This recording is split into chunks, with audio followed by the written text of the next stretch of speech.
नमस्कार दोस्तों, scary story official में आप सबका स्वागत है।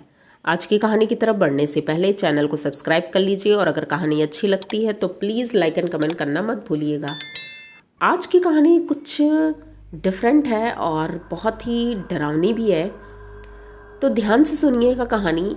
आज की कहानी स्मृति की है। स्मृति ने अभी अभी ऑफिस ज्वाइन किया है और उसका फर्स्ट डे था। उसकी नाइट ड्यूटी आज लगी थी क्योंकि कॉल सेंटर में थी, तो कॉल सेंटर में वैसे भी नाइट शिफ्ट चलती रहती है और डे शिफ्ट भी होती है, लेकिन आज उसका फर्स्ट डे वो भी नाइट शिफ्ट में थी।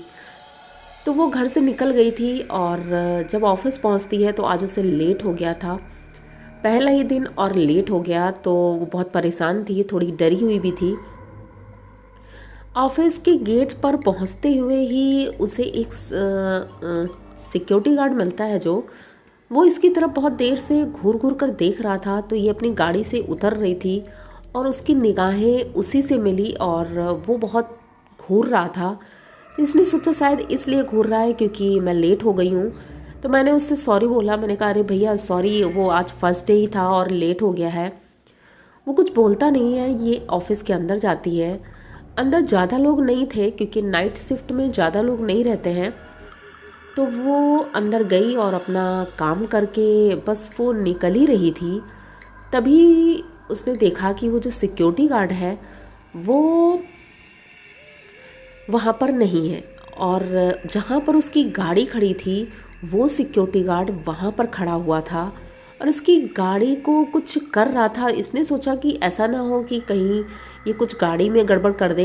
ये दौड़ कर जाती है और उससे बात करने की कोशिश करती है, लेकिन वो कुछ बोलता नहीं है और मुड़कर चला जाता है।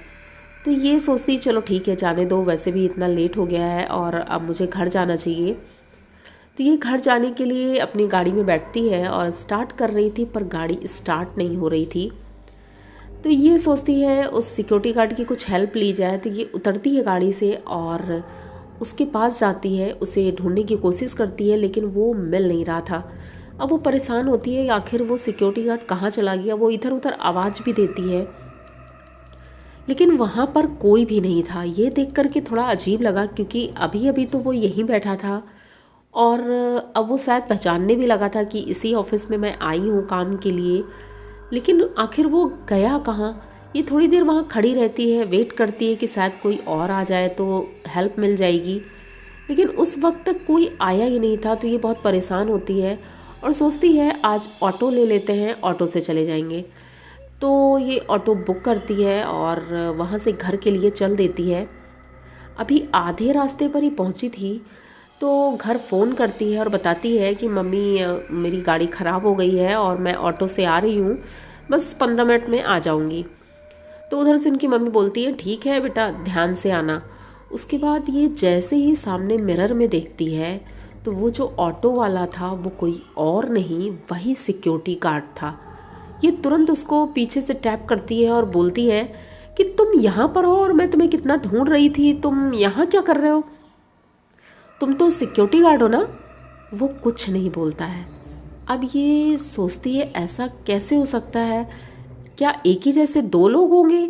ये सोच करके ये चुप हो जाती है और सोचती है ज़्यादा किसी से बात करने का क्या मतलब, वैसे भी ये सिक्योरिटी गार्ड तो है नहीं।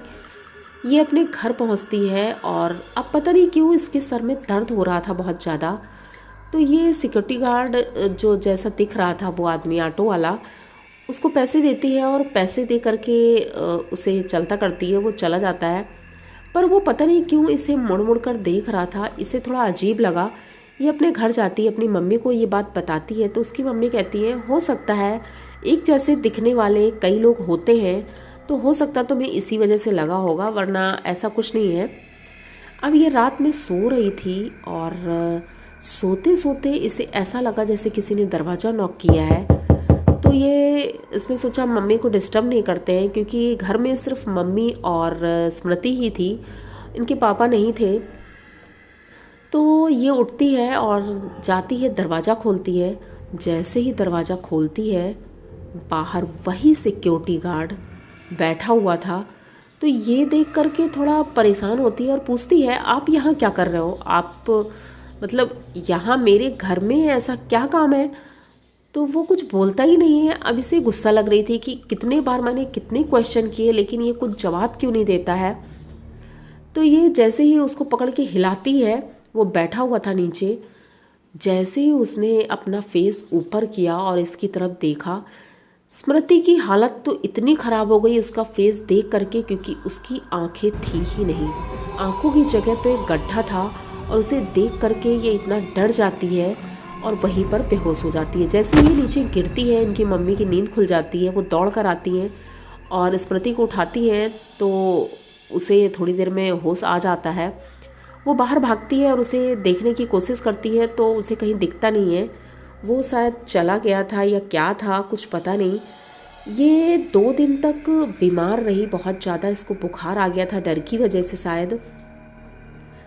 उसने ऑफिस में फ़ोन करके बता दिया था कि मेरी तबीयत ठीक नहीं है, मैं 2 दिन बाद अगर आ जाऊं तो कोई प्रॉब्लम तो नहीं है। तो उनके सर ने बोला नहीं, कोई प्रॉब्लम नहीं है, आप अपना ध्यान रखिए, जब तबीयत ठीक हो तब आइएगा। तो ये 2 दिन बाद जाती है। इसकी तबीयत आज भी कुछ ज़्यादा ठीक नहीं थी, पर जैसे ये गेट पे पहुंचती है और इतने अंधेरे में भी स्मृति को वो सिक्योरिटी गार्ड दिख रहा था। वो एक कोने में खड़ा हुआ था और इनकी तरफ पीठ करे हुए था। जैसे ही गेट पे पहुंचती है, वो एकदम से मुड़ता है और स्मृति का गला पकड़ लेता है। स्मृति इतना चीख रही थी, चिल्ला रही थी, लेकिन इसकी आवाज़ अंदर तक जा ही नहीं रही थी। ये एकदम से हाथ छुड़ाती है और भागती है अंदर ऑफिस की तरफ। वहाँ जाकर ये सबको बताती है कि आज तो मेरी जान ही चली जाती है, जो बाहर सिक्योरिटी गार्ड है कितना पागल है और मुझे मारने की कोशिश कर रहा था। तो सब लोग बोलते हैं बाहर सिक्योरिटी गार्ड?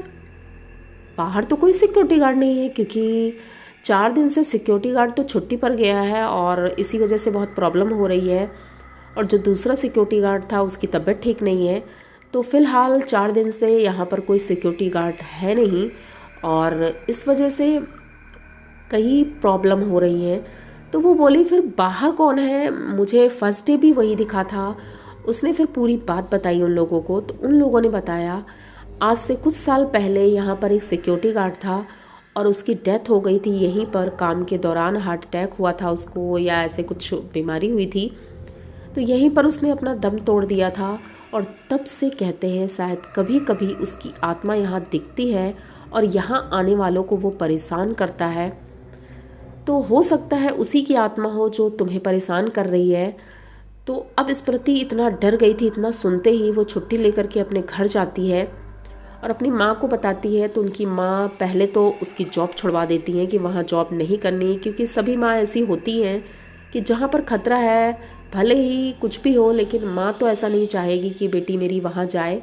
तो उन्होंने जॉब छुड़वा दी और उसके बाद अपनी बेटी को ताबीज़ पहनाया था, कलावा पहनाया हनुमान जी का। तो उसकी तबीयत तो ठीक हो रही थी और तबीयत ठीक भी हो गई। लेकिन स्मृति ये घटना आज दिन तक भूल नहीं पाई थी कि उसके साथ ऐसा कुछ हुआ था, ऐसे भी होता है।